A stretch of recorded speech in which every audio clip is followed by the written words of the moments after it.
There are towns in the Soviet Union that never appeared on a single map. Erased, not hidden. Thousands of soldiers and their families lived and worked inside places that officially did not exist. Underneath mountains, inside forests, beneath city streets, the USSR built a hidden empire for one purpose: surviving a nuclear war it believed was almost certain. Submarine cities carved into cliffs, missile silos buried under national parks, radar towers the size of skyscrapers, disguised as children's camps. Billions of rubles poured into structures meant to outlive humanity. Then the war never came, and peace became the real disaster. Start on the Crimean coast, in a quiet resort town called Balaklava. Tourists sunbathed nearby for decades without knowing what was underneath them. The town itself was closed to outsiders for most of the Cold War, erased from Soviet maps entirely. Its name simply removed, as if the place had stopped existing. Inside the mountain, behind that beach, the Soviet Union carved out a submarine base engineered to survive a direct nuclear hit, in a project so secret that construction crews were rotated in and out to keep any single worker from understanding the full layout. Stalin ordered it built after the United States dropped atomic bombs on Japan. If Washington ever launched a retaliatory nuclear strike against Soviet naval forces, this base was supposed to keep functioning straight through it. Workers tunneled directly through solid rock for years, building a facility reportedly designed to withstand a blast many times more powerful than the bombs used in 1945. A hidden canal let submarines slip in from the open sea, submerge into the mountain, undergo repairs, and reload torpedoes and nuclear warheads, completely invisible to reconnaissance planes and satellites overhead the entire time. Completed in 1961, the complex was rated to shelter thousands of people underground if war ever broke out, stocked with enough supplies to keep functioning independently for weeks with the outside world in ruins. An entire underground city, essentially, codenamed Object 825 GTS, waiting for a war that was supposed to be inevitable. It stayed in active service until 1993, longer than the country that built it. It was never touched by an enemy weapon. What ended it was paperwork. When the Cold War collapsed in the early 1990s, the funding behind the base collapsed along with it almost overnight.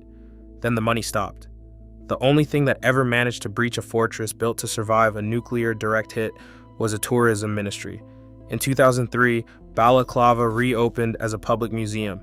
Visitors now walk the same tunnels once rated to shelter nuclear-armed submarines from the end of the world, past dry docks that once serviced weapons meant to end it. That base was hidden by rock. The next one was hidden by something stranger, an entire town that simply did not exist on paper. In Soviet Latvia, in 1971, the military built Irbene, a closed town with its own shops, its own school, and its own daily rhythm, built entirely around one enormous purpose. 2 radio dishes rose above the trees, the larger one, over 30 meters wide, aimed outward to intercept Western communications and monitor space activity.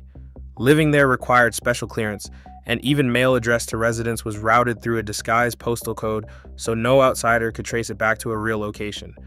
Most ordinary Soviet citizens never even knew the town existed at all. When the USSR collapsed in 1993, funding vanished almost overnight, and a town built to remain invisible suddenly became visible and empty in the same year. Families left in a hurry, apartments emptied, schools closed their doors for good. The dishes stayed behind, silent, pointed at nothing. Here's the twist. Latvian scientists later took that same antenna, originally built to eavesdrop on an enemy, and turned it into a working radio telescope.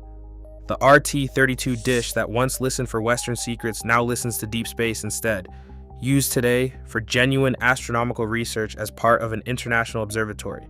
A machine engineered for suspicion ended up doing science instead, contributing to research shared openly with observatories across Europe. One dish was repurposed to listen to the stars. The next structure was built specifically so the West would never even hear it, and the entire planet ended up hearing it anyway.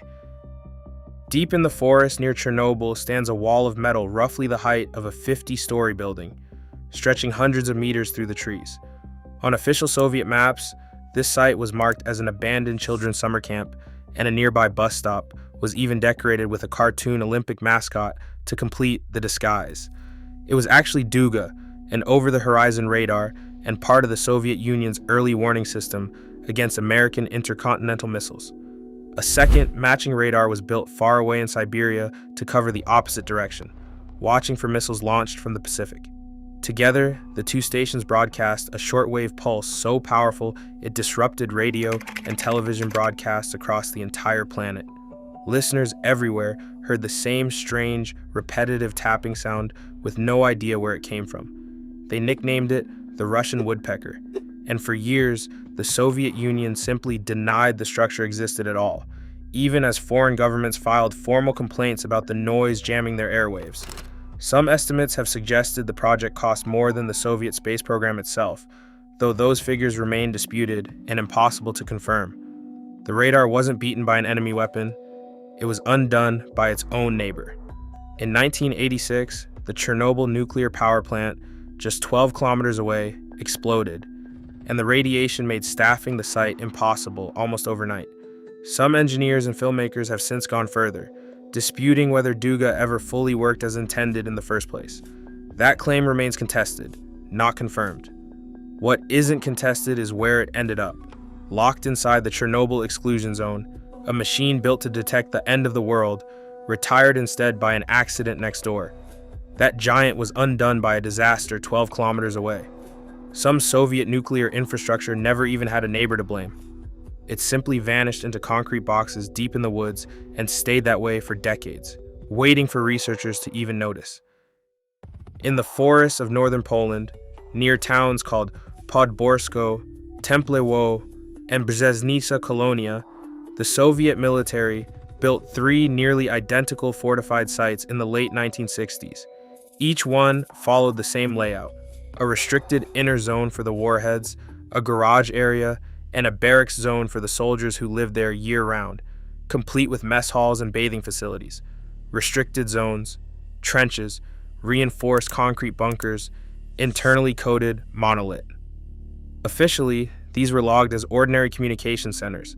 In reality, according to research published in the journal Antiquity, they were built to secretly store Soviet nuclear warheads on Polish soil, positioned for rapid deployment against NATO. Publicly, the Soviet Union denied ever placing nuclear weapons in Poland at all, even as the bunkers sat fully stocked in the forest, a short drive from ordinary villages going about their lives.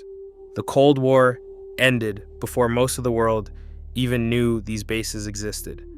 Their full story only came out in 2019, through archaeological fieldwork led by researcher Grzegorz Kiarshis, using satellite imagery, aerial surveys, and old military records to piece the sites back together decades after the fact.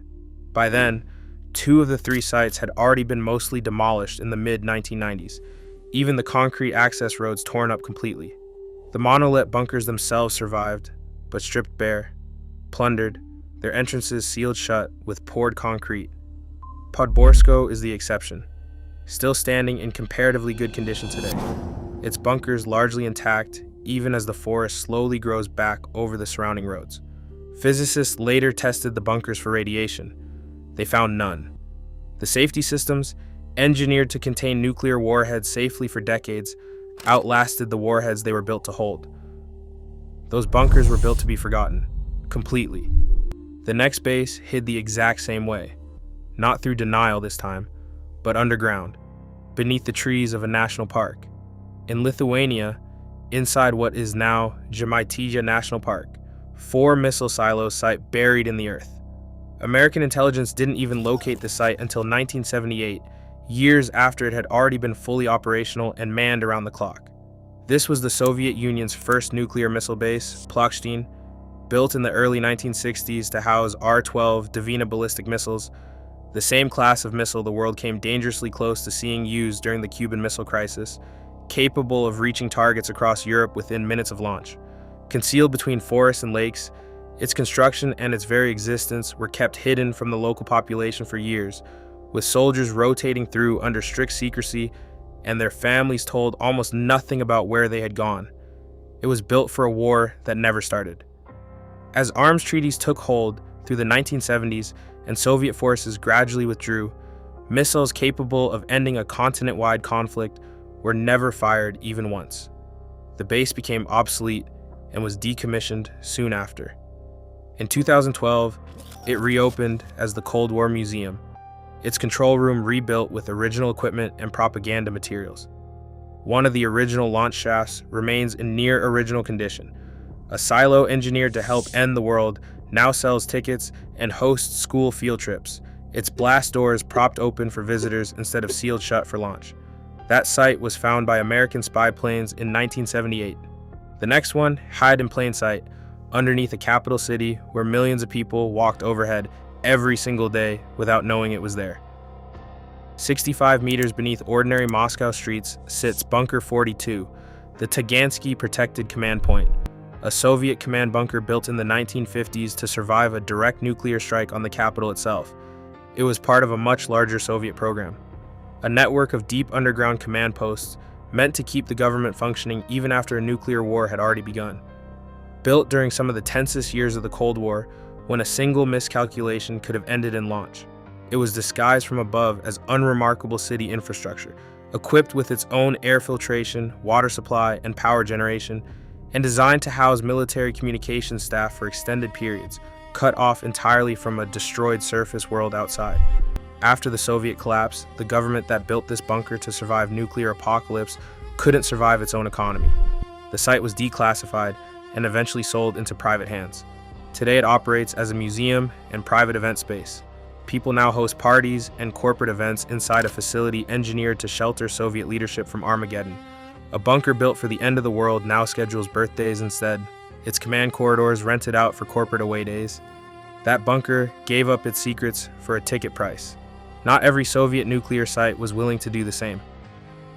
Inside a mountain in the Ural region of Russia sits Yamantau, and unlike everything before it, this one never opened as a museum, never got demolished, and never fully explained itself to anyone. Construction reportedly began in the final years of the Soviet Union and, unusually, continued right through the 1990s, even as nearly every other secret project like it was already being abandoned or sold off for parts. A dedicated town, Mezhgorye, was built nearby purely to house workers commuting into the mountain, its residents reportedly unaware of exactly what they were building or why. Estimates of the excavation involved have varied wildly over the years and remain unconfirmed. Officially, its purpose has never been confirmed. Some reports have suggested it functions as a continuity of government facility, built on the same underlying logic as the Moscow command bunkers, a place for leadership to survive a war the rest of the country would not. The United States government has publicly acknowledged the scale and secrecy of the site without ever confirming what actually happens inside it, and Russia has never offered an official explanation either. Every other base in the story lost its purpose the moment the Soviet Union ended. Yamantau, according to unconfirmed reports, may never have lost its purpose at all. It remains guarded, off-limits, and officially unresolved, watched periodically by satellite imagery that shows continued activity but explains none of it. The one nuclear-era secret that may still be a secret for a reason. Look back at everything these places were supposed to become. A submarine base built to survive a war is now a walking tour. A radar built for spying now scans deep space instead. A command post built to outlast a nuclear strike now hosts birthday parties. Warhead bunkers built to disappear completely are still sealed, decades later, exactly the way they were left. A radio dish built to listen for weakness in an enemy now listens for signals from other galaxies instead. None of this was really about concrete or steel. It was never really about the missiles or the radar dishes either. It was about belief. A government convinced that catastrophe wasn't a possibility but a certainty, pouring almost unimaginable resources into surviving a future that, in the end, simply never showed up. The war never came. Peace did. And none of these places were built for that. Every one of these places was a BET, a bet that history would repeat its worst chapter, that the enemy would strike first, that the future would look exactly like the fear that built it. The bet never paid off, and the concrete never got the memo. The war they were built for never arrived. The buildings did, and in a forest in northern Poland, one of those bunkers is still sealed with concrete, exactly as it was left decades ago, built to survive a war that never came, closed shut for a peace nobody ever planned for.